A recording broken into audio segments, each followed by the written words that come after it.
Assalamu alaikum. Good evening, everybody. Dear colleagues, it gives me a great pleasure to welcome you all tonight in the Karti Academy, which consists of 4 educational Karti cell webinars, which will, inshallah, will be conducted on monthly basis over the coming 3 months. We try to cover all aspects of Karti cell therapy, starting from manufacturing through post-infusion toxicity, and also to have shed light on the long-term follow-up. There will be a session dedicated for nursing and quality staff at the last month. So I take this opportunity to thank Saudi Society for Blood Disorders for organizing such very educational webinars and other webinars in the field of pediatric hematology and adult hematology. Also, I would like to thank Novartis for the usual dedication and commitments for organizing such educational events. Tonight, we will be having 3 presentations, 2 presentations and 1 case study by distinguished and expert speakers in the field of CAR-T cell therapy. After each presentation, there will be 5 minutes for question and answer, and hopefully we will be having 10 to 15 minutes at the end for discussion and further questions and thoughts. Without further ado, I would like to introduce Dr. Nikita Shah. It gives me a great pleasure to introduce Dr. Shah. She is an associate professor of pediatrics at the Department of Pediatric Hematology Oncology at Yale University School of Medicine. And also she is the director of pediatric stem cell transplantation and cellular therapy program at Yale University. Dr. Shah successfully developed CAR-T cell therapy workflow to bring CAR-T cell therapy at Yale University and Yale New Haven Hospital.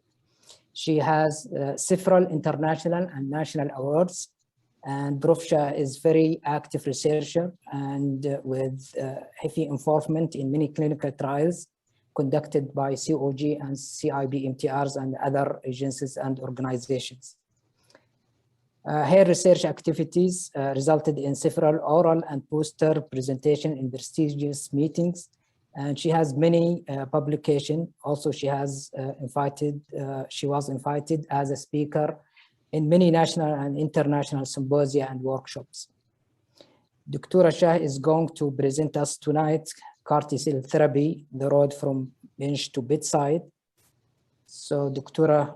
Nikita, you have 25 minutes, and the podium is yours. Thank you. Thank you, Dr. Ali, for the nice introduction. And once again, thank you so much for inviting me to speak at your CAR-T conference. Good evening, everybody. Here it's good afternoon, and I hope you all are doing well. And it's my greatest pleasure to speak at your conference. And I will try to explain in this 20 minutes little bit basics about the CAR-T and what are some of the limitations as we have now the commercial product running for last few years we face with the CAR-T therapy. So actual concept of the CAR-T started in our transfer of the adaptive cell transfer hypothesis started in mid-1950s at a research level with infusion of the lymphocytes to mediate rejection of organ allografts and to treat tumors. We have observed the clinical application of adaptive cell transfer in 2 diseases, one autologous lymphocyte infusion in metastatic melanoma and in the post-transplant cell transplant setting by infusion of the DLI in the CML patients. Actual CAR-T construct development started in mid-90s with the gene transfer techniques to develop CARs and particularly to redirect the specificity of the T cells with the use of T cell receptors. So what is CAR? chimeric antigen receptor. These are engineered receptors that graft a defined specificity onto an immune effector cell, typically a T cell, and augment the T cell function. The first in-human Karti-induced remission was published in 2011 in CLL patients. So you can see in these graphs, 3 CLL patients after receiving CD19 CAR-T remained in remission for many, many months, actually even years. Until recently, one of this CLL patient who received CAR-T therapy in 2010-11 died due to the COVID complication. The irony is, even though in CLL, the CAR-T therapy was first tried, still we don't have a approved CAR-T therapy for the CLL. But this is where the journey started. So in today's talk, I will explain a little bit about the normal immune system, certain basics. We will discuss about the little CAR T cells, again, the structure and function. What are the limitations we are observing, and also brief about the off-the-shelf CAR T. So let's start with the immune system and what our immune system is doing and how we are generating the little bit modification in form of CAR. As you all know that the T cells are developed in the bone marrow and then they migrate to the thymus. And here these nascent T cells achieve some modification, including they develop the TCR, T cell receptor also, and then they go into the periphery, and thus thymus generate a naive T cell pool from which the memory repertoire is derived. How T cell work? So there are, as we know, we have 2 types of T cells, CD4 or CD8 T cells. They are capable of responding to target antigens. However, naive T cells have not yet encountered them. And these naive T cells become activated by 2 signals. One is through MHC or major histocompatible antigens or HLA, where this protein, they present the T cell antigen to the TCR receptor of the T cells from any dendritic cells. We also need, apart from this recognition, we need a co-stimulation in the form of binding of CD28 to its ligand, here B7, on the antigen presenting cells. So this step is very important. If there is no co-stimulation, T cell activation doesn't occur and T cell become inactive or energy occurs. So how both the CD4 and CD8 T cell work? So CD4 T cells, as we know, are the helper cells, and they aid or help the effector function of the other cells, such as macrophage or antigen-presenting B cells or eosinophils or the mast cells. While cytotoxic T cells, which are CD8, they directly kill the target cells. They display the antigen they are present to recognize. It can be either tumor cell or virus-specific infected T cells. Now, how is the TCR structure? So for the T cell receptor structure, you can see here, this is a structure of the TCR, where there is also incorporation of the CD3 zeta signaling domain. It is present in all TCR. And just remember how the CAR, later we will see how the CAR are structured. So TCR binds to the antigen, as we discussed, via major histocompatibility complex or the HLA, which are presented by the antigen presenting cells. TCR binding to its MHC ligand causes this, as soon as they are bound together, this CD3 starts activating and they send the signal downstream. And CD3, which is a membrane bound signal transduction molecule, which regulates a number of important cellular function. So TCR function is dependent on this CD3. MHC or HLA, as we all know, helps our body to differentiate self from the foreign, primarily to avoid any autoimmunity. So we don't kill our TCR doesn't kill our own cells. Now let's look at the B cell development. Most of the B cells are developed in the bone marrow, and B cell precursors, as they mature, they go into the periphery. And here you can see all these B cells, they carry a surface antigen CD19, which is ubiquitous. Some of the mature cells, they have also CD20 and CD22 as a surface antigen also, apart from CD19. Now, how is the B cell receptor? Like, what is their anatomy? So B cell receptor, it is the membrane-bound antibody. It has a variable region and the constant region, and it has a light chain and the heavy chain. So this is the structure of our B cell receptor. And how B cell function? With the help, it's mainly also with the help of the T helper cells. So once the BCR are exposed to the virus antigen or any other antigen, they present that protein peptide to the T cell, which is the helper cells, through multiple ligands. And mainly it's a CD40 ligand combination, which will lead to the release of so many cytokines, which again will go back to the B cell and into the germinal center formation, isotype switching, affinity, and maturation, which will produce more antibodies. And this production of the neutralizing antibodies will destroy the virus. So B cell recognizes the soluble antigen and present it to the helper T cells, which promote B cells to produce antigen-specific antibodies.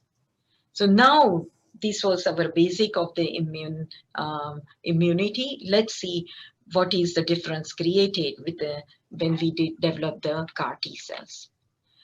So looking at the Karti cells, why Karti or why this cellular therapy approach? We have noticed when we were doing this allogenic hematopoietic stem cells that those patients who received the unrelated donors, allo-HCT, had a nearly 2.5-fold increased likelihood of a long-term remission compared to those who received the identical twin-to-twin allo transplant. Relapse rates are also higher when T cells were removed from the allograft, like T cell depleted graft had an increased risk also, it was noticed. Relapse could successfully be treated, as mentioned earlier, by infusion of the DLI or withdrawal of T cell directed immunosuppression, as we all do sometimes in our clinical practice. So the fundamental mechanism of disease directed activity in allo HCT is donor T cell killing of host malignancy or graft versus leukemia effect or graft versus tumor effect. Allo-HCT thus is the first example of an immune-mediated cancer therapy. So what is the difference of TCR and CAR? So this is our regular TCR as we described earlier. So TCR is recognizing this peptide, which was created by this antigen presenting cell. Here it is the tumor cell. So this was the target protein, which was metabolized within the tumor cells, and Golgi apparatus present that peptide to the HLA, and this through HLA TCR, our normal T cell recognizes these peptides. In case of CAR, which is the chimeric antigen receptors, doesn't require this HLA-directed presentation of the surface protein of that particular tumor antigen, and they are directly recognized by the CAR. So CARs are not MHC restricted, but only see the surface protein, while TCR needs 100% of presentation through the HLA for any tumor or virus-related protein. Now, with the CAR T cell therapy development, the first target antigen which was evaluated was CD19. Why CD19? CD19, as mentioned earlier, is expressed on the surface of most of the B cells and also in the most of the B cell malignancy.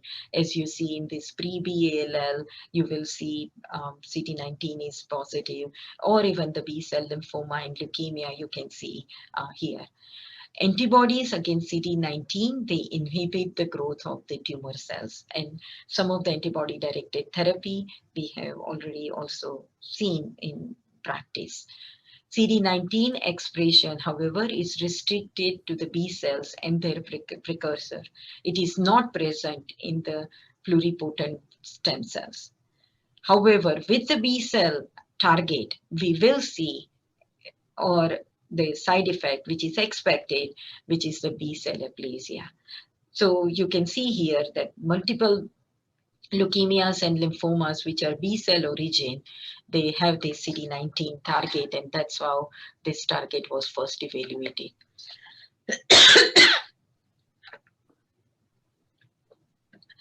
So now let's see the anatomy of our CAR. So here you can see these are different target antigens, which are CD19, suppose, or now the newer antigens which are being evaluated are TNF receptor superfamily member. One of them is also got approval, which is BCMA, or CD20 or CD22 antigens. I'm sorry.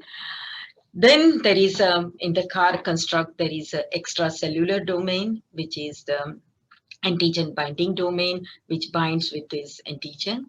This can be derived also from murine. So far, all these approved Karti have the murine-derived monoclonal antibodies, while the newer CAR, which are being also evaluated, are the humanized Karti.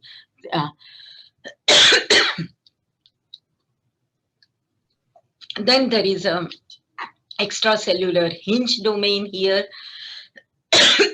where differences in length and flexibility of this different hinge domain can affect the CAR T cell function. Then there is a transmembrane domain. Again, the difference in these structural anchors may influence the CAR expression on the T cell surface or the function of the CAR T cell. Then there is an intracellular co-stimulatory domain. Here, as we mentioned earlier, these are very important domain or the protein which are required for the T cell activations. And two main important ones which are being evaluated are or tested and in use are 41BB co-stimulatory domain or CD28 domain. And without this domain or without their presence, T cells are not active. And then the final one is the intracellular signaling domain through which all the intracellular killing happens.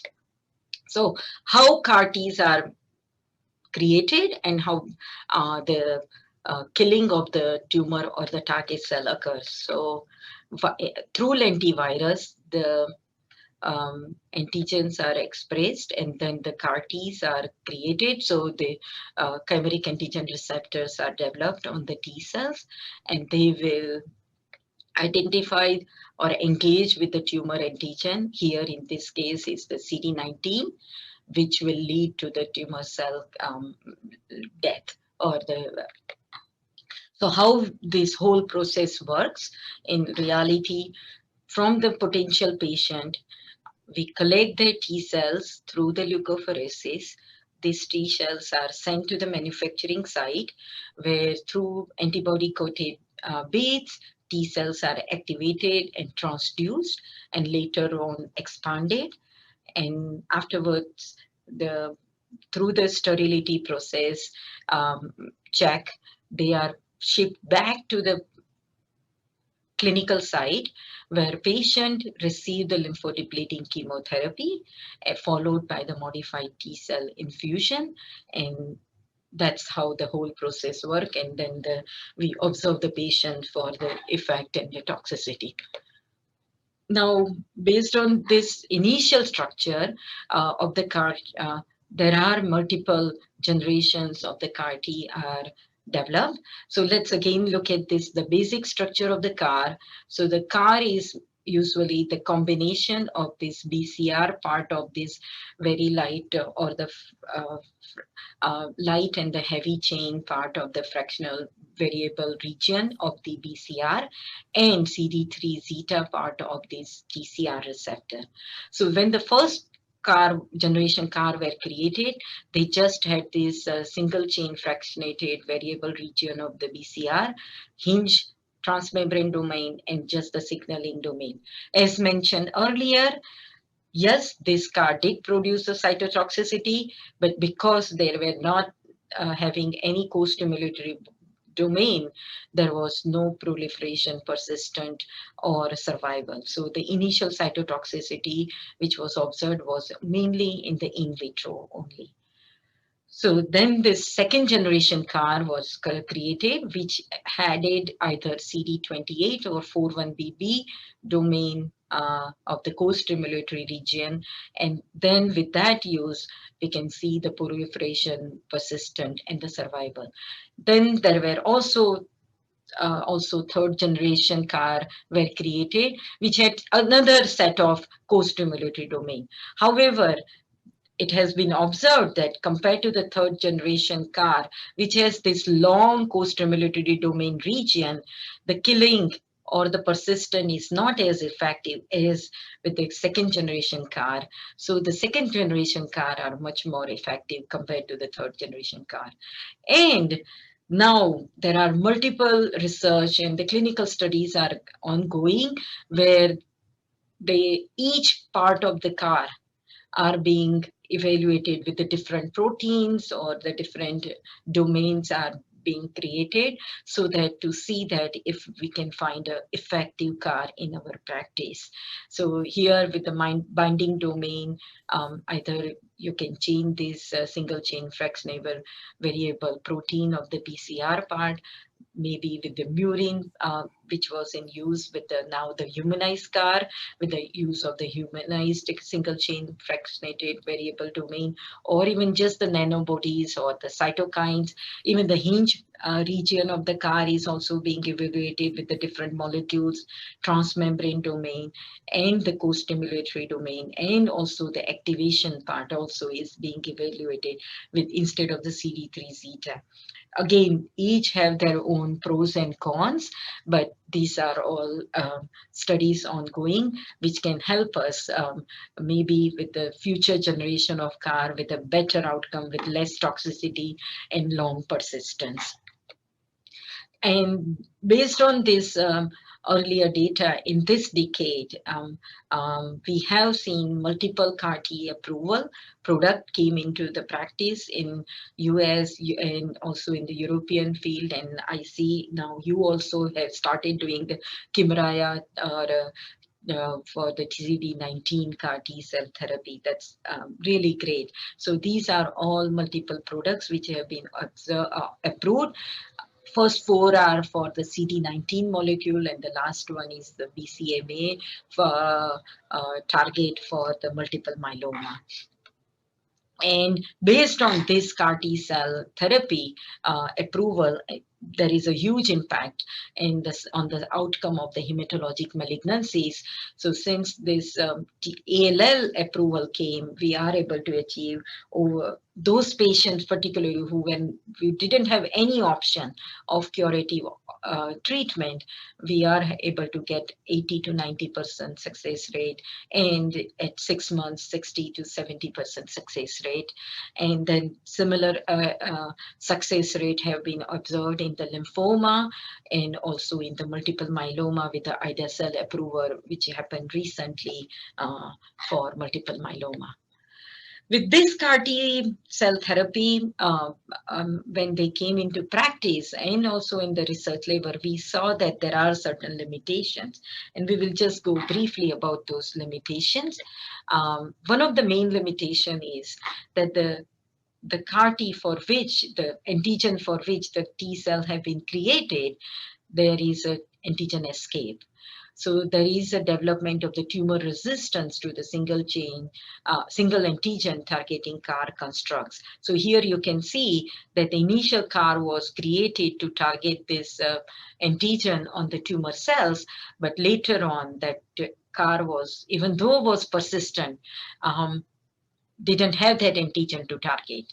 So how to overcome this limitation? There are studies going on. Either we can, to begin with, start with the multiple antigens. So instead of just CD19, can we target CD19, 22? Or have a two fractionable or multiple tandem fractionated constant region of that variable portion of the BCR. So like a dual CAR or tandem CAR. That way you target multiple antigen at the same time. So even if there is one escape, the other antigen is there. And there are some promising results with using this tandem CAR or dual CAR or bispecific CAR therapy in ALL or in multiple myeloma, and also in some research in the glioblastoma or in the breast cancer in the solid tumor CAR. The second limitation is the on-target off-tumor effects. So here, target antigens are often also expressed on the normal tissue at varying levels. So you can see here, this antigen is present in the cancer cell, but also is present in the normal tissue. So when you use the CAR, there will be also antigen selection will be there for, and so CAR design needs to be changed to limit the on-target off-tumor toxicity so that the normal cells are not affected also. So to limit this targeting of the tumor-restricted post-translational modification, so when the CAR are being engaged, the modification of this CAR effect on the cells occur only when there is certain other elements are present on the target cells. And so there are studies going on to look into those with these different molecules which are present in the different solid tumors. Then particularly the issue is also there in the solid tumor CAR is how to reach to the target of the tumor cells. So solid tumor CAR T has this limitation of how to traffic those our CAR T cells into those tumor area where they are buried with other cells, or there are other fibroblasts and other cells. So this CAR T, when given systematically, may not be able to reach those tumor cells.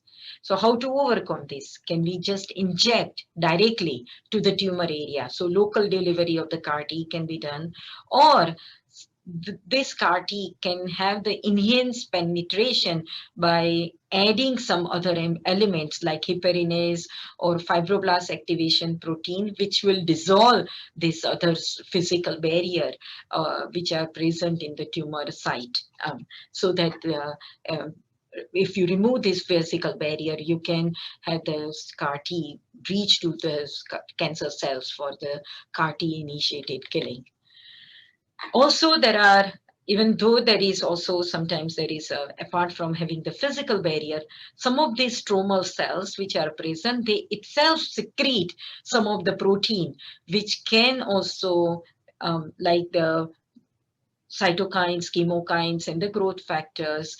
Or there are also sometimes immune checkpoint pathways such as PD-1 or CTLA-4, which can decrease the anti-tumor immunity. So even though CAR can reach there, there are other elements which can suppress the activity of the CAR. So in those situation, we can consider combination of immunotherapy with the CAR T cells and the checkpoint blockade so that they allow the CAR to reach to the T cells and do the effective cleaning. So engineering CAR T cells to provide immunostimulatory signals in the form of cytokines or CARs resistant to the immunosuppressive factors. If you neutralize those, the CAR can have a best effect. And one of the most important limitation which we observe in clinical practice right now is the CAR T cell associated toxicity. So the critical factors that likely determine the incidence of and severity of the CRS, both CRS, like the macrophage activating syndrome, like CRS, or neurotoxicity, are the design of the CAR and the specific target and the tumor cells. Because you can see here, CAR-Ts, all those cytokine release because of the CAR-T cell engaged with the effector cells can also have the effect on the myeloid cells, or sometimes on the CNS also, neurotoxicity also. So we can consider improving those limitations by altering the CAR structure.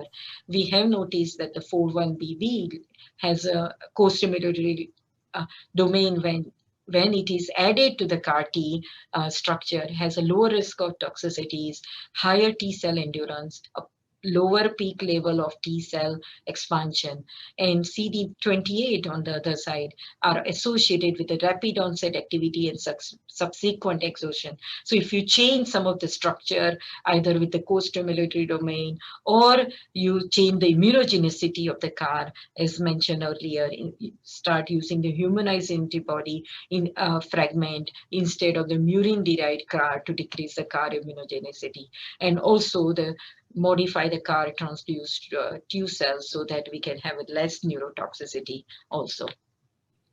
So these are the limitations of the CAR-T. However, we also have seen that the auto CAR-T is also very complex, costly process, which require high level of production expertise, clinical and structural resources. Also, there is a long wait time, like at least minimum 3 weeks time once the T cells are collected till the T cells come into the use for the patients. And in some of the patients who are heavily pretreated, it's also difficult to produce the CAR-T on those patients. So to overcome this limitation, can we consider generating a universal CAR-T, which are either donor-derived in the setting of the allogenic CAR-T cells, particularly in the post-transplant setting, where patient's donor, like which donated the stem cells, we can use the donor-derived T cells to develop the CAR T cells, and they are ready when we consider patient is relapsing or has a minimal residual disease. Or considering the selection of the non-alloreactive CAR T cells, like we have seen when we use these T cells in the cytotoxic T lymphocyte for the virus infection treatment, similar approach can be used to develop the allo CAR T for the T cell therapy, or the gene editing to generate the universal CAR T therapy. So what should be the universal CAR T which is readily available off the shelf, ready to use? It should have lacked the naive TCR to avoid the GVHD, have matched or absent HLA to avoid the rejection, include NK inhibitory strategies or non-classical HLA so that there is no rejection and effective killing, and carry significant amount of naive and stem cell memory cells to endure adequate T cell expansion and the persistence. So this is also again ongoing study, and hopefully we will have off-the-shelf allo CAR-T available in clinical practice, so we don't have to go into this hurdle of collecting the patient's own cells and all the challenges. And we have these T cells available readily whenever we use. So in conclusion, CAR-T cells targeting CD19 and recently BCMA has entered mainstream practice across the world. Yes, it requires extensive training, reporting, compliance to meet the regulation of different countries to offer the best care using this CAR T cell therapy. It does come with the Hapti price tag, which is an ongoing issue. However, rapid growth is happening, converging new biologic advances to develop base CAR T therapy, which are less toxic and has excellent response for different malignancy. With this, I would like to end my talk, and I'm happy to answer any question. And I apologize with little bit of hiccups in between. Thank you. Thank you, everyone. Thank you, Nikita, for this excellent talk. We have a couple of questions, but probably we'll take one and then we'll leave the rest at the end. The first question is Karti cell persistance is critical for the outcome. And as you know, the type of constructs is one factor really that can affect the Karti cell persistence. What other factors other than the type of constructs? So apart from the constructs, however, that also I would go back to your original first sentence that Karti persistent is required. However, we have seen in with some of the other newer approach that the Karti persistent is not seen even in particularly in the lymphoma patients or in CLL patients that even though Karti were not there, patients remain in remission also. So apart from the co-stimulatory domain, which are important as I discussed compared to 4-1BB, which is a better than the CD28. The other factors also in the Karti structure, apart from the Karti structure, is the patient's also the tumor load, which are also important. If the Kartis are there, but if there is a very heavy tumor burden, then sometimes that Karti are, and we have seen now recently when the real world data that those patients with a heavy tumor burden, sometimes they may not have a good Karti cell persistence also. Okay, thank you so much. I think we can move now to the second presentation titled Challenge in Karti Cell Therapy for ALL, and will be presented by Dr. Sarah Goresian. Dr. Goresian is a consultant in pediatric hematology oncology, and she is lead for cell therapy and research at Great Ormond Street Hospital for Children. Also, she is senior lecturer at UCL Great Ormond Street Institute of Children. Dr. Sarah received multiple grants for several research studies in the field of Karti cell therapy, and she has tens of peer-reviewed publications. She has many oral abstract presentations. Also, she has numerous presentations in prestigious meetings and symposia. Dr. Sarah's presentation is recorded, and I hope that at the end of her presentation, she will be able to join us. So please, can we have Dr. Sarah's presentation? I'd like to thank the organisers for inviting me to speak on the challenges of CAR T-cell therapy for paediatric B acute lymphoblastic leukemia. My name is Dr. Sarah Goresian, and I am a consultant haematologist and honorary senior lecturer at the UCL Great Ormond Street Institute for Child Health and Great Ormond Street Hospital. Here are my disclosures. CAR T-cell therapy has really been seen as a game changer in the therapy of B-cell malignancies. And at the bottom, this paper from 2018 reported the pivotal worldwide ELIANA study, which established the safety and efficacy of Tcr Structure in treating patients with relapse refractory B-lineage ALL. The outcomes from the ELIANA study demonstrated overall remission rates within 3 months of 82%, of which 98% were MRD negative. And there was a 62% 24-month relapse-free survival amongst responders. So to some extent, one could argue that the job is done in terms of delivering a novel immunotherapy for relapse refractory B-ALL with therapeutic efficacy. However, short-term toxicities were seen, including severe cytokine release syndrome, neurotoxicity, infections, and prolonged cytopenias, as shown here in the table at the top. Of 19 relapses, the vast majority were CD19 negative, occurring in the context of ongoing B-cell aplasia, and setting a role for subsequent studies that might answer the question of antigenic escape through multi-antigenic targeting. A number of real-world analyses have subsequently been undertaken to answer the question of whether these outcomes would be sustained through commercialized delivery of Tcr, collected through cooperative efforts, notably through the CIBMTR, the Pediatric Real World Consortium, PRWCC, both of which reported on large US cohorts. In the UK, we reported on the outcomes of all eligible patients identified through a national access scheme, and this gave us a unique ability to provide robust intention to treat outcomes to inform clinicians screening patients at the point of eligibility. As you can see, the disease-related outcomes from the various real-world consortia support very similar outcomes in terms of early disease response, but also 12-month event-free and overall survival. The PRWCC and UK cohorts reported on remission rates by allocation to rather than receipt of the therapy, and these are displayed as the intention to treat figures in the table. From the UK data given in the bottom line of the table, we were further able to provide the 12-month event-free survival and overall survival outcomes on an intention to treat basis, and these were 61% and 78% respectively.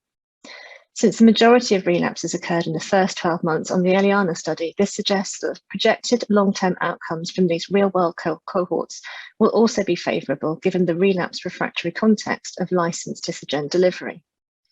One aspect of the disease outcomes which do appear different from the registry data compared to the pivotal study, however, is the rate of CD19 negative relapse documented in the column on the right, which is much less than that seen in the pivotal study. This was 40% in both the UK and PRWCC cohorts, but was 74% in the Eliana study. And here are the survival analyses from the various consortia, with the dashed line representing 50% survival probability. Again, all these survival data are at least as good as the outcomes on the Eliana study. One aspect highlighted from the data from the PRWCC cohort, but also recognised by treating physicians, is the relationship between disease burden and outcomes, both in terms of lower response and later survival outcomes.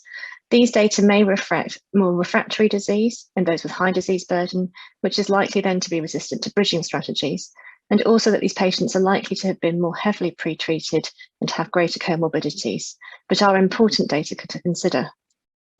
So in summary, the commercialised use of Tcr Leukemia shows outcomes at least as good as that on the pivotal study, and the rates of CD19 negative relapse in the real world do appear lower than compared to CD19 positive relapses, suggesting that perhaps immune surveillance is less effective in a real world setting and that persistence of CAR T-cell therapies may be a more significant problem.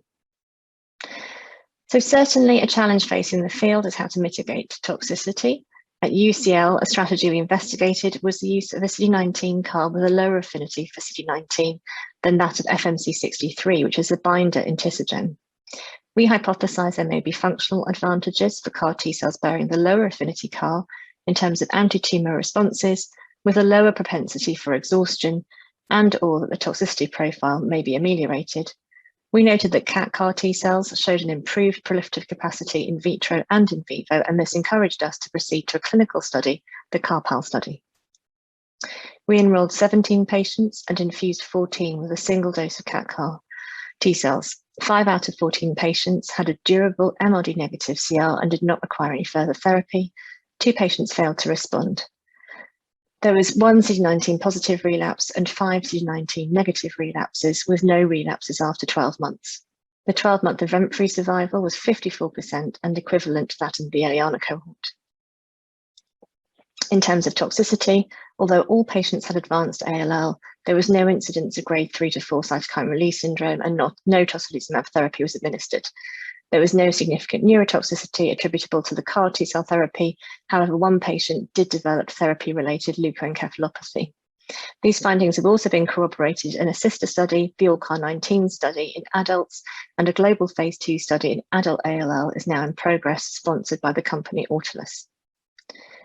And to answer the question if the favourable toxicity profile was achieved at the expense of CAR T-cell persistence, you can see here that compared to data from ALL patients treated with Tcr on the right of the columns, we achieved a nearly log greater area under the curve in the first 28 days related to CAR T-cell expansion and a greater half-life, which was greater than double. The CAR T-cells were detectable by flow in 10 out of 13 evaluable patients at the last follow-up, and this now includes 2 patients at 4 years post-infusion. So to summarise, CAR T-cells have a lower affinity for CD19 mediated by a faster off-rated binding. In the CARPAL study, we achieved equivalent 1-year event-free survival and overall survival rates compared to that in the Eliana study. This was achieved with a favourable toxicity profile, which has since been confirmed in a study in adults. This favourable toxicity comes with enhanced CAR T-cell persistence, supporting delivery as a standalone therapy without the need for adjunctive transplant. However, 5 out of 6 relapses were due to the emergence of CD19 negative disease, and therefore tackling antigen negative leukemic escape was our next challenge. And so we looked to design dual antigen targeting CAR solutions. Dual CAR targeting can be achieved in a number of ways, each with its own advantages and disadvantages as shown in the table on the right of this slide. One can administer mixed CAR T-cell products shown in the top left cartoon, but this represents a regulatory challenge in terms of quality assurance and of providing homogeneity of the products. A very homogeneous product, however, can be created with a bicistronic vector, which delivers 2 CARs per transgene, thanks to the presence of a self-cleaving peptide bond, and this is demonstrated in the top right-hand cartoon. However, there is a potential for T-cell exhaustion due to sensing multiple antigens and of interference between the CARs. One can carry out a co-transduction with 2 vectors, which allows for characterizations of populations bearing either CAR singly or both CARs, but gives a heterogeneous CAR product overall, and this is shown in the cartoon at the bottom left. Or more complex CAR architectures with multiplex binders can be used, but these are challenging to validate against the binder domains to ensure that they operate optimally against both antigens, as shown in the bottom right cartoon. And clinical studies of all of these different strategies are currently in progress for CD19 and 22 CAR targeting in ALL therapy. Co-administration of mixtures of CAR T cells is seen in the top left cartoon, either as a cocktail or given sequentially, and has been investigated by a number of groups, including by Wang et al. In this study, there were 24 relapses, with the majority continuing to express the targeted antigens. A dual CAR approach using a bicistronic transfer vector delivering 2 CARs simultaneously on the surface of the cell was investigated at UCL by my colleague Percy Samrolia in the Amelia study. This used humanized CARs derived from the 2b4 CD19 binder and a pentavalent CD22 CAR to maximize responses against CD22 and enhance persistence. 3 out of 7 responding patients relapsed, 1 of whom had a CD19 negative relapse. Schultz et al. Reported on the use of a tandem CAR, a complex CAR architecture approach depicted in the bottom right-hand cartoon. Here, 3 out of 7 relapses were CD19 negative. And finally, Dr. Gardner's group in Seattle reported a co-transduction approach, which enabled demonstration that the CD19 CAR population expanded preferentially in patients compared to the CD22 CAR populations. Overall, there was no clear evidence from any of these studies that antigen negative escape was eliminated through any of these approaches, and a good proportion of relapses occurred without antigen escape as a mechanism. So certainly to date, dual CAR approaches targeting CD19 and CD22 have not clearly represented an advance over CD19 CAR alone in targeting ALL. But we felt it was important to go back to the drawing board to see if we could generate a more potent CD19, CD22 CAR T-cell product with the potential to prevent CD19 negative escape. Clearly, CD22 CAR T-cell products can mediate anti-leukemic efficacy, as shown in the study by Fry et al. From the NIH, with 11 out of 15 patients achieving a complete response, including all 5 patients with CD19 negative disease. However, relapses were noted in association with downregulation of CD22. We therefore speculated the importance of a CD22 CAR able to recognize CD22 at very low levels, for example, less than 1,000 molecules per cell. And with our collaborators at Autolus, we set about testing a library of CD22 CARs tested on specially engineered target cells expressing low levels of CD22. On this basis, we selected the 9A8 CD22 CAR to proceed with for further investigation. For this, we've selected a co-transduction approach using 2 vectors shown in green and grey encoding for the CAT CAR and the 9A8 CAR respectively. Through this, we generate cellular products with 4 populations as shown in the rightmost FACS plot. Non-transduced cells are represented in the bottom left quadrant. There are 2 populations, each transduced with single CARs, and a dual transduced population in the top right quadrant.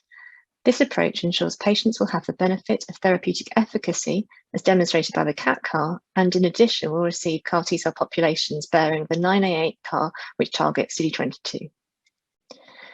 This CAR T-cell product has been tested up by our collaborators at Autolus and has demonstrated equivalent control of wild-type NALB6 tumors in NSG mice compared to CAT CAR T-cells, as demonstrated by the bioluminescence plots in the left-hand figure.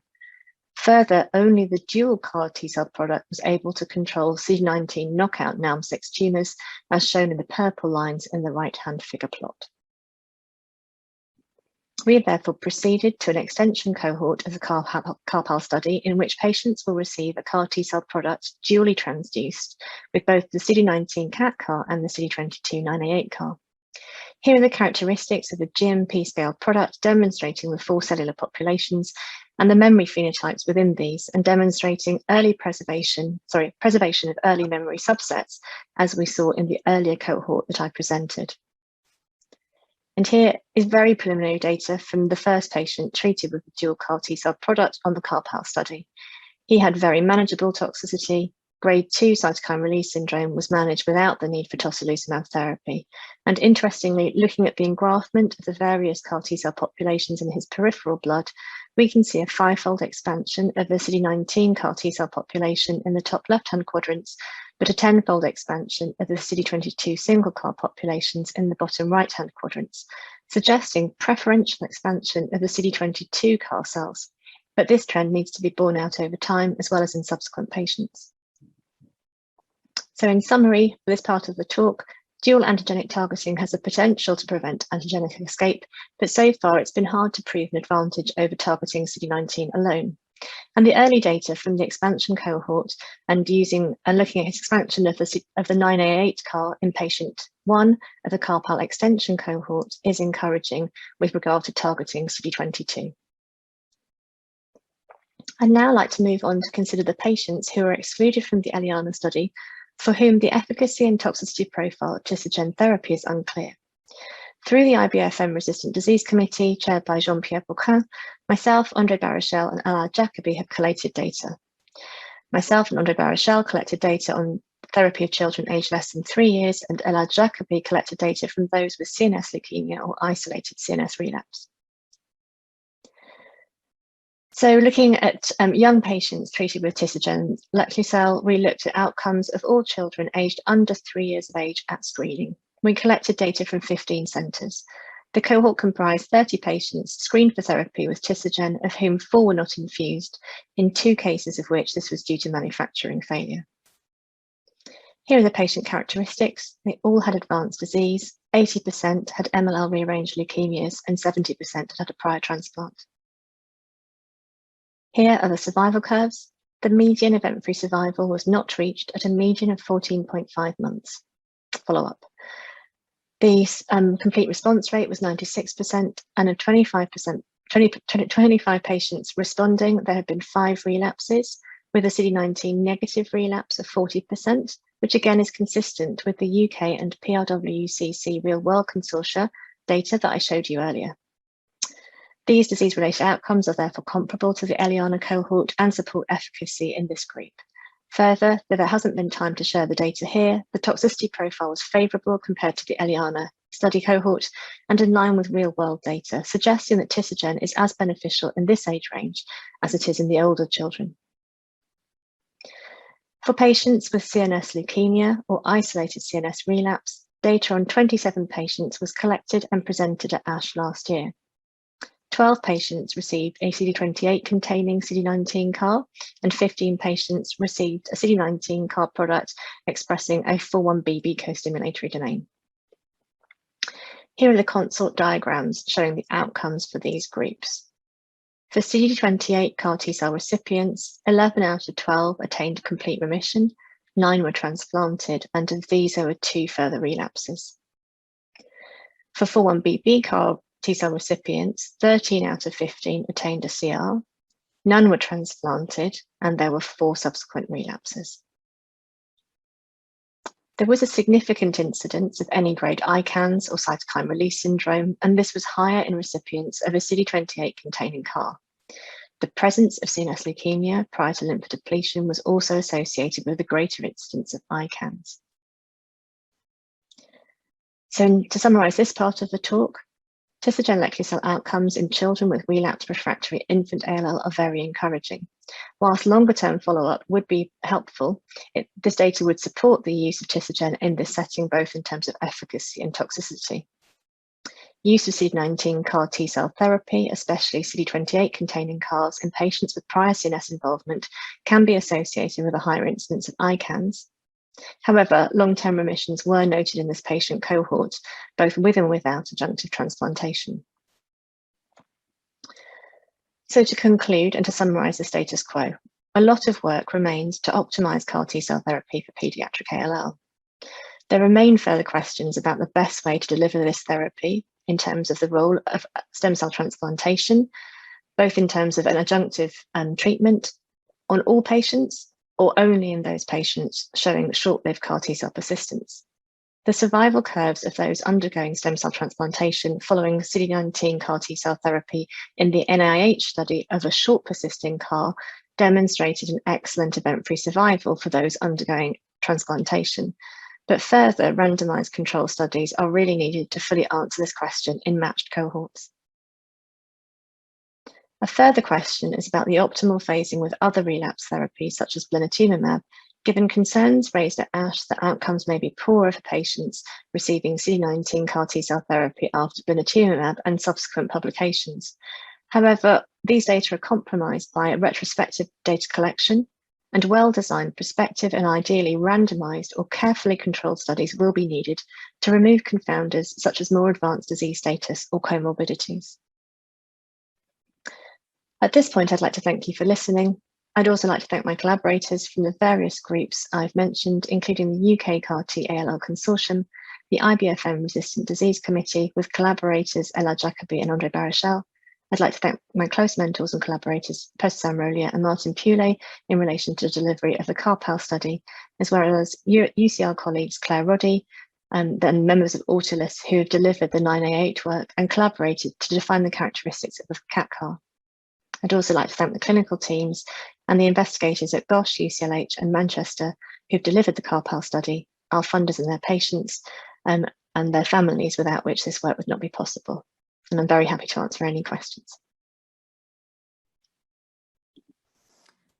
Thank you, Prof. Sarah. Dr. Sarah with us now. Thank you so much for this excellent talk. And now is the time for questions. I think we have probably 2 to 3 minutes before moving to the other presentation. I have one question here, Dr. In UK, what is your options for early relapse post BMT but CD19 negative? Yeah, it's a difficult case. We have the CARPAL study open, which is targeting CD19 and CD22 with a CAR-T approach. I showed you some data from the first patient treated in the extension cohort utilizing that approach with both CARs, and these patients are eligible to be treated on study if they've had a post-transplant relapse, which is CD19 negative.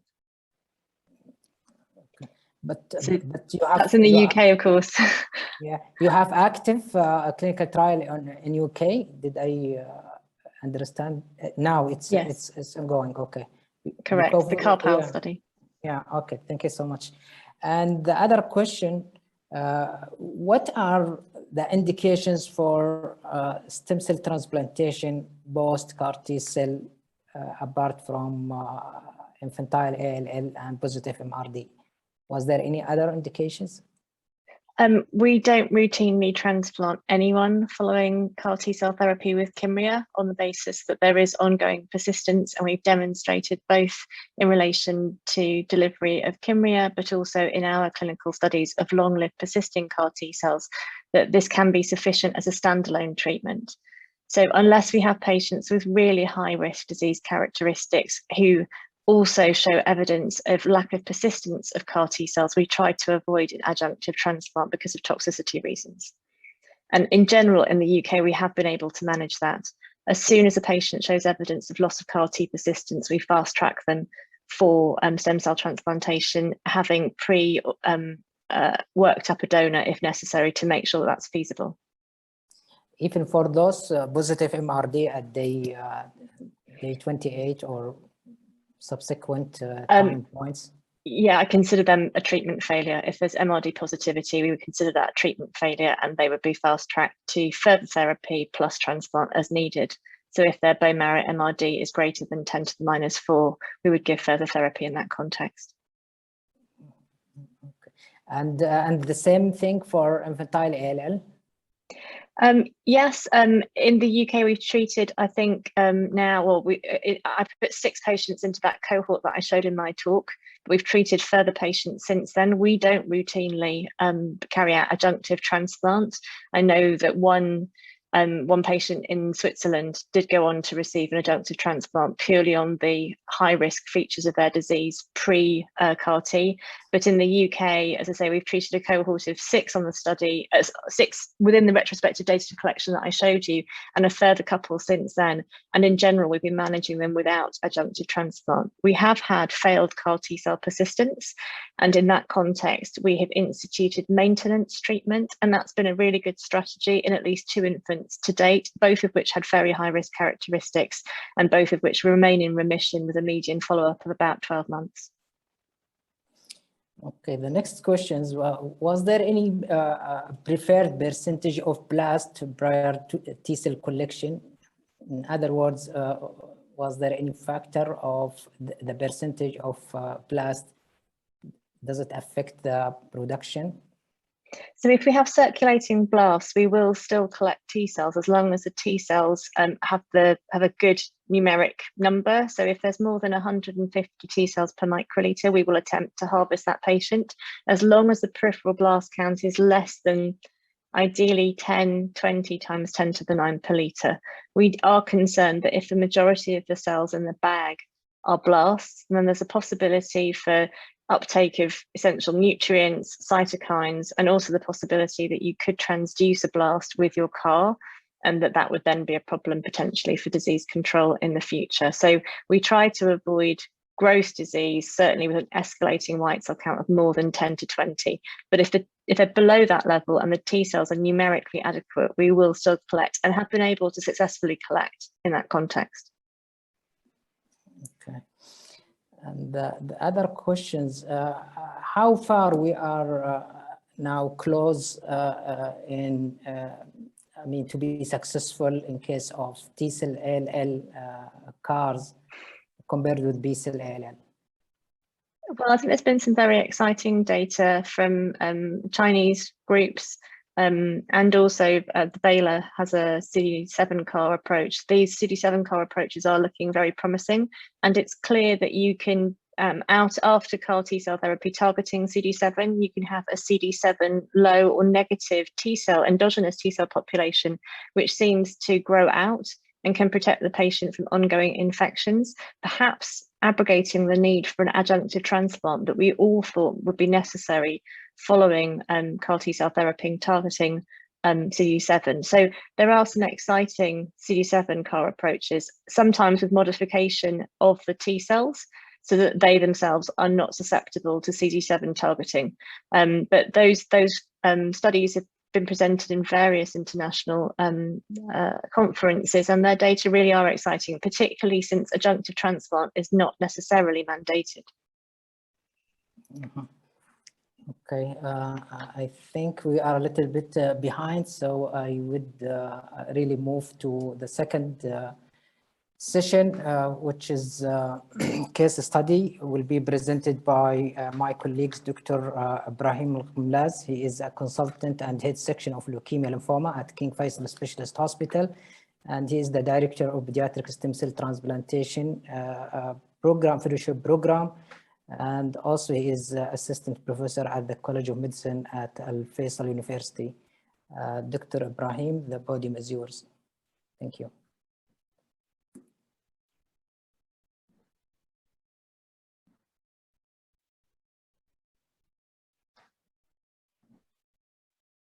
Good evening, everybody. Can you hear me, Dr. Ali? Yes, yes. And the slide. Good evening, everybody, and it's my pleasure to be with you tonight. I would like to start with thanking the Saudi Society for Blood Disorders and for Novartis for arranging this meeting. I'm here today to present acute lymphoblastic case study, which was done in our institution.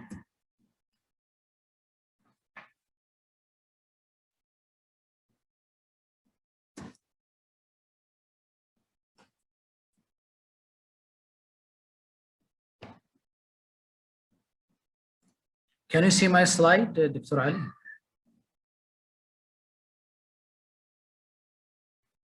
Yes, doctor, we can see your slides. Is it moving? Because I didn't see it, it's moving. It's not moving.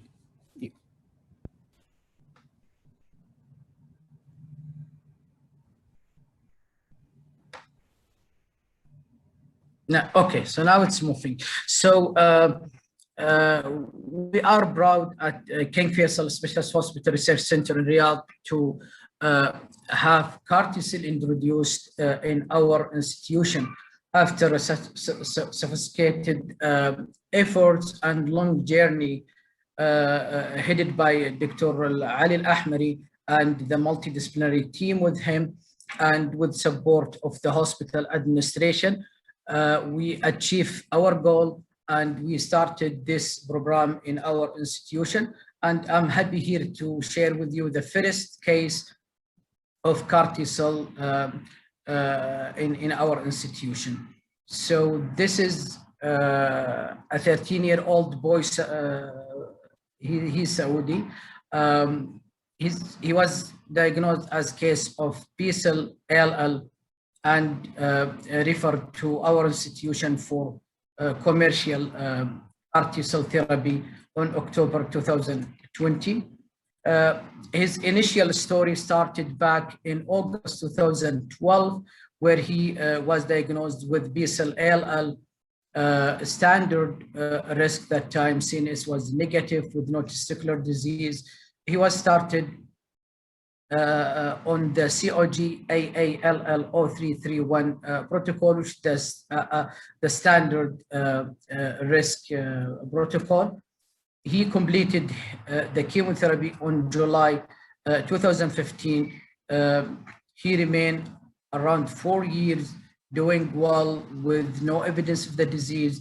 Then in 2017, unfortunately, he developed the first relapse. He developed isolated bone marrow relapse with same clone. The flow cytometry showed 63% plus. It was positive for CD10, 19, 22, cytoplasmic CD79A, and CD34, HLA, DR, and TDT. The cytogenetics initially showed 46XY. There is no specific translocations. There is AD8 with unknown significance of this finding. He was treated according to the relapse protocol, the COG AALL0433. He achieved second complete remission with negative MRD. His type of was to continue chemotherapy. So he completed the chemotherapy in June 2019. Unfortunately, in January 2020, he developed the second isolated medullary relapse with same clone. That clone is positive for CD19. He was started on third-line chemotherapy. He received flag regimen, but unfortunately, he did not achieve remission with that. Again, he had mild reduced left ventricular functions with mildly dilated left ventricles. His ejection fraction dropped to 45. For that, he was on anti-failure medications, lisinopril and metoprolol. He received 3 blocks as per AAL01B1 protocol. So he received the first block, which is vincristine, dexamethasone, and doxo-based. And bone marrow after the first block still showing persistent disease with 9% plus. Then second block, he got it, the cyclophosphamide RC block. Again, the bone marrow after that block showed persistent disease with 12% blast. Received third block, which is Kabizi RC. And the bone marrow after that block showed MRD of 0.2 blast. Then he continued maintenance kind of therapy as per the relapse protocol till the October 2020, where there discussion in regard he's like persistent disease who is having reduced in his heart function. So putting him on remission is really difficult, even if they use blentumab and push for transplant. It will be very toxic, taking in consideration the comorbidities that he has. So the second options was the Karti cell, which expected to be less toxic in this case, and this patient referred to us for Karti cell in October 2020. On arrival to King Faisal Specialist Hospital, his initial bone marrow showed 3% blast, so he still has resistant blast. Prior to collect, we kept him without chemo for the washout period, with being off chemo for sometimes his he started to show peripheral blast, and the bone marrow done on 2nd of November 2020 shows 30 to 40% lymphoblast, which is positive for CD34, CD19, 10, and 20, and CD81. All of the blast expressed CD19. Karyotyping was normal, and LL fish panel was normal as well. CSF study was negative for this patient.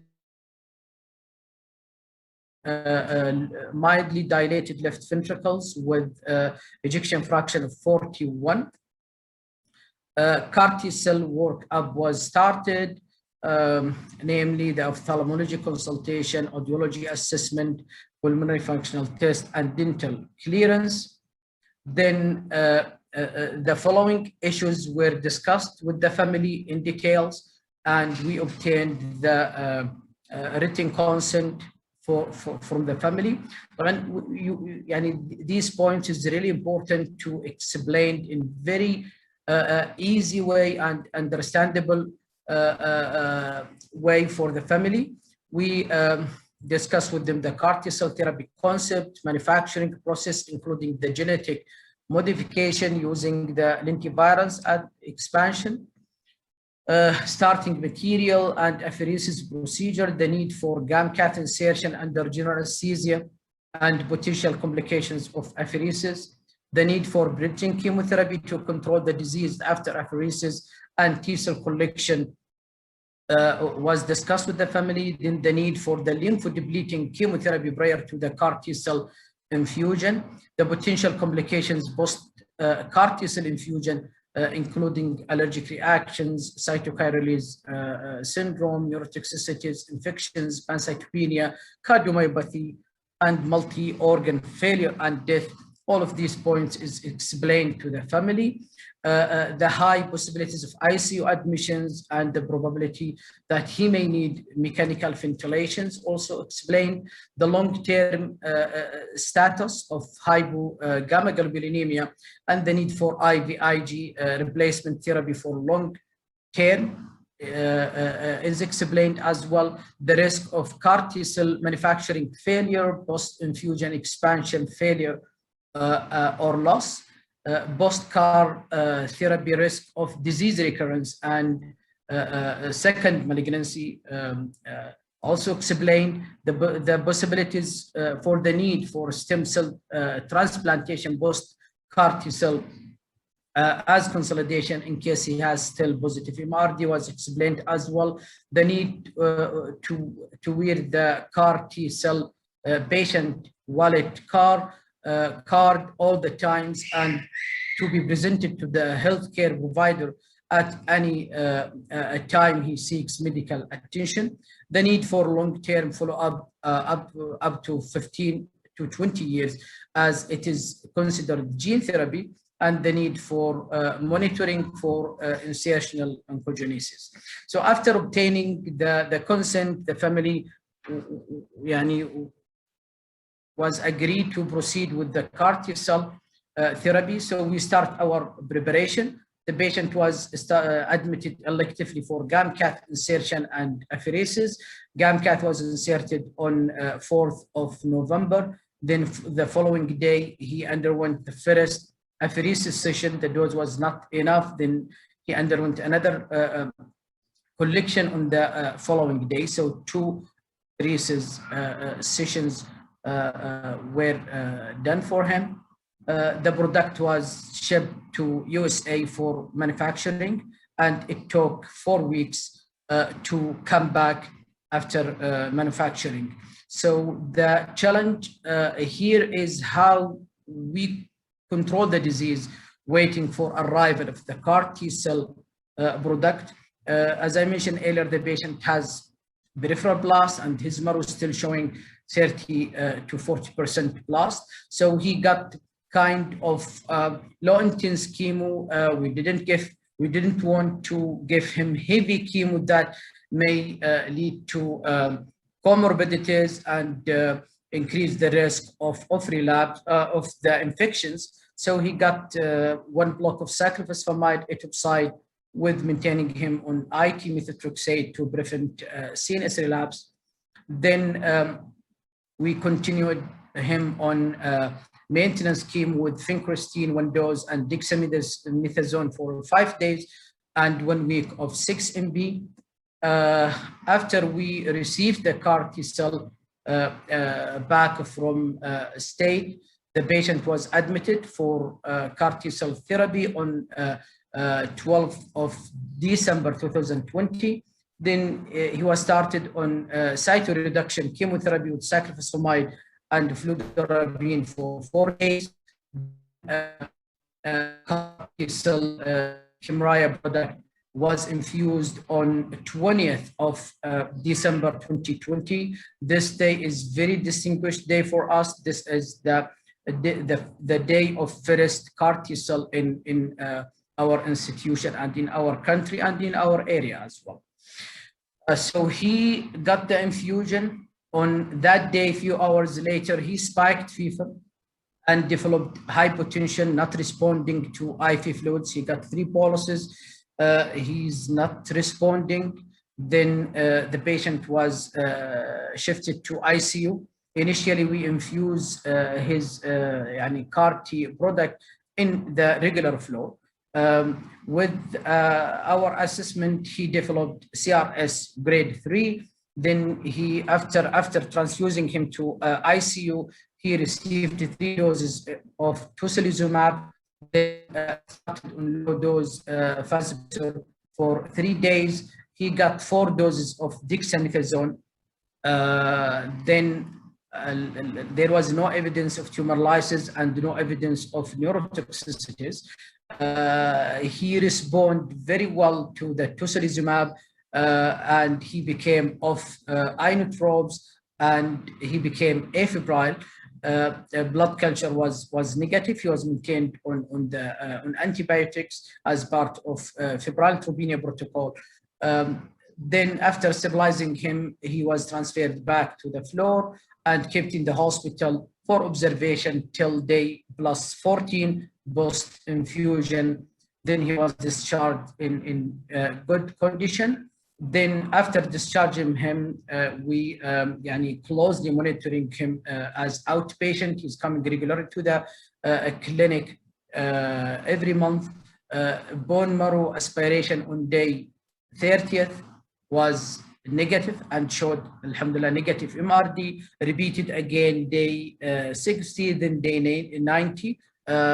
All showed negative MRD. On regular follow-up now, last lymphocyte markers showed negative CD19. So the patient still has B-cell aplasia. He's on monthly IVIG infusion. Fortunately, his cardiac function is improving, and the last echo assessment showed his left ventricular ejection fraction of 63. He's in regular follow-up with the cardiology team, and they are reducing the dose of his cardiac medications. And that's the end of story of our patient. Thank you.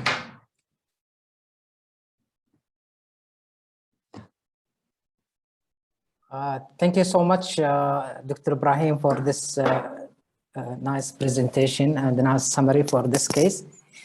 And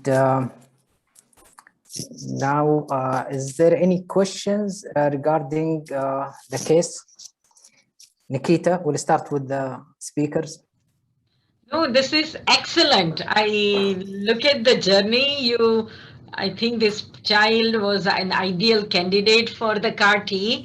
Like he had a very low ejection fraction, multiple relapse. So he was not even a candidate for or even the transplant. It was very tough, and you did, and this was your first case, and you observed this CRS up to 4, like almost 3, 2, 3, and you manage it well. And now I see patient has a good cardiac function. He's in CD90, like negative, and I see you are also like following this B cell, so that's good. I think Yes. It's wonderful. I just have a question. So how you are following his B cell number, how frequently you are considering the marrow follow-up, and what's the future you think, or how do you or the toxicity you wish to monitor, like regarding the immunoglobulin or like B cell aplasia and all the treatment approach? Yeah, so he is, as I mentioned earlier, he's coming regularly. We are doing CBC at least once per month now with IVIG monthly. And we do lymphocyte markers every visit. At this time, we did his marrow on day 30, 60, and 90, and probably we'll discuss it further with Dr. Ahmari is his primary physician. We probably may do it at day 180. Yeah, 6 months and 1 year. Or at the end of the year, inshallah. Okay, good. Yeah.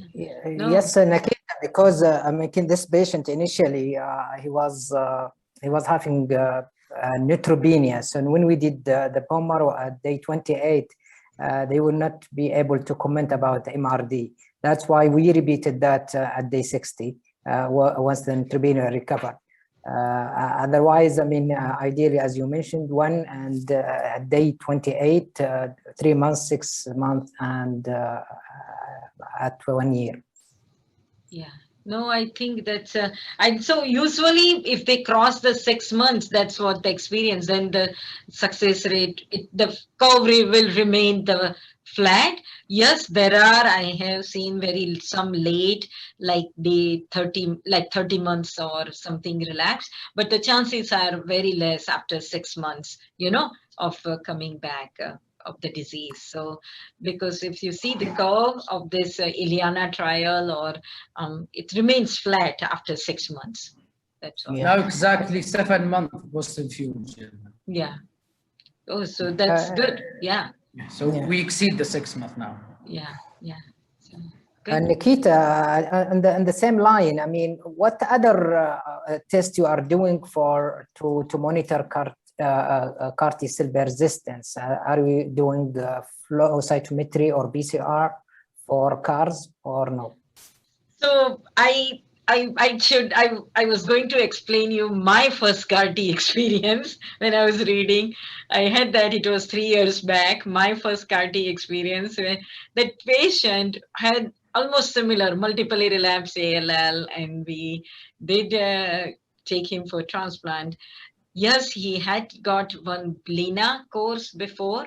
So as you now see, the situation is different if you have exposure to Blina followed by the Karti, because now we see those patients may have not a good response to Karti, but he relapsed at day, we saw blast blasting him off at day 21 even, post-Karti infusion. So this was our first experience and we were nervous. So to see whether to start chemo because he was blasting off and whether to wait for Karti to work, we did do, it's not, I think, proven, but there are a couple of case reports in those situations. You can do, because these are lentivirus. So you can see that it, and the HIV virus. So I did do HIV testing to see if the Karti were circulating, you know, still to give some time.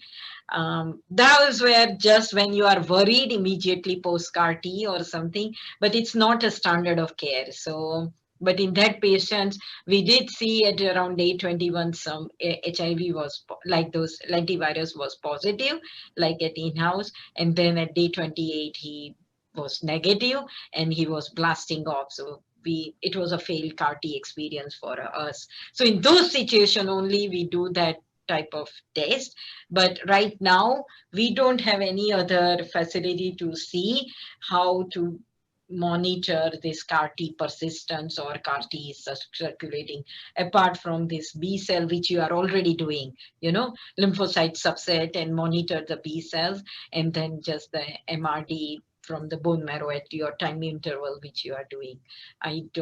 We don't do anything extra. No. Yeah. In regular Karti patient. Yeah, no. Yeah.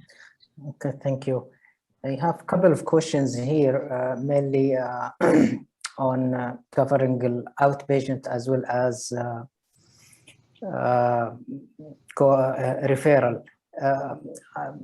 What is your referring system? Is it just to accept patient and keeping them at your hospital till Karti cell manufactured, or you are seeing them and send them back to the referring center? No, so we do see them, collect the Karti, send them back, but we are involved in the way, you know, you were so in depth in presenting your case, how to give this bridging chemo in between after the Karti cells are collected till they are manufactured, because it is very important that the referring center give those appropriate, you know, the therapy. So your Karti therapy course is not affected. So we are involved closely with this leukemia physician who have referred, so we guide them, but we don't keep them. And then we do the Karti therapy. We follow them for 2 months post Karti, and then after 2 months we send them back again to their immediate, and then we just give them the guidance about B cell follow up, and then like it's similar to what we do for auto transplant, you know, take care of them for 2-3 months and then send them back. That's what we are doing. Yeah, I have one question here regarding what are the bridging chemotherapy regimens that you are, preferring in your center? So it depends to the how high is the tumor burden and the patient's clinical status. So one you use, I think you use cyclophosphamide etoposide, right? Yes, we use that. Yeah, so that is one of the common we use. However, sometimes, as Dr. Sarah mentioned, now we are doing some for the CNS leukemia or patients with the CNS disease where there is not much other burden. Then we just do even sometimes 6-MP or Capezi, methotrexate. So those are some of this milder course. However, with this now newer data of tumor burden at that Karti infusion and outcome, I try to see that the patient has less tumor burden. So not give intense chemo, but also not very light. So when they are receiving the lymphodepleting chemo and Karti, they are not like having a more than 50% still the tumor burden, you know. So I do assess accordingly and treat and recommend treatment accordingly. So you would collect with 50% of blast? Yeah, we can collect the cells, But when we are treating Karti, we wish to make sure they are not that heavy burden, you know, little bit under control. So if they have a higher tumor burden, we can suggest this cyclophosphamide etoposide, or there is also some ERA-C based regimen, or high dose even methotrexate 1 course, or Capezi. Sometimes we have used the low dose this methotrexate every 10 days, but then and then we do, however, also do marrow right before lymphodepleting chemo, so to make sure we assess what is the tumor burden. So, but and then the lymphodepleting chemo sometimes also take care little bit of tumor burden, you know. If you allow me, Ali, for one question.